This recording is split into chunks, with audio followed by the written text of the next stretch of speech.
What do you think about this Charlie Kirk situation? Do you believe that this individual was a professional shooter, considering your background? I do not believe it was a professionally trained shot because at no point in my sniper training was I taught to aim for the neck.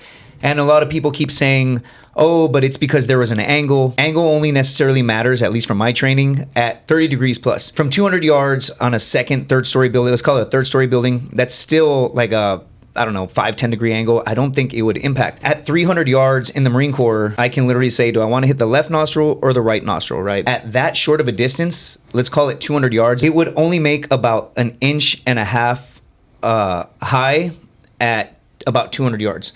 And that's if it was zeroed at 100 yards, right? If it was zeroed at 200, if they were trained professionally, they would have zeroed their rifle or at least gotten the data. I don't personally think they were professionally trained because of the first thing I said before I even analyzed angle or any of that was shot placement. This is not, it's viable in the sense of mortality, right? Or fatality, but it's not a viable shot in terms of immediate incapacitation, which is, I'm sure, is what they were trying to accomplish. But what you're saying is if it was a professional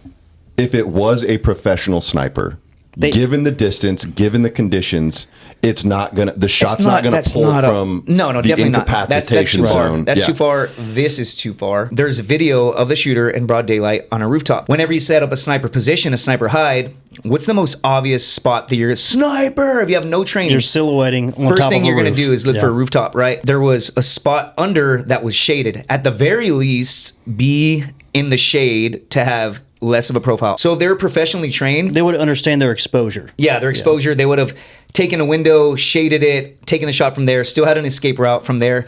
And I also heard that a rifle has been recovered. In the Marine Corps, you call that target indicator, anything a sniper does or fails to do, which reveals yourself, position, or equipment to the enemy.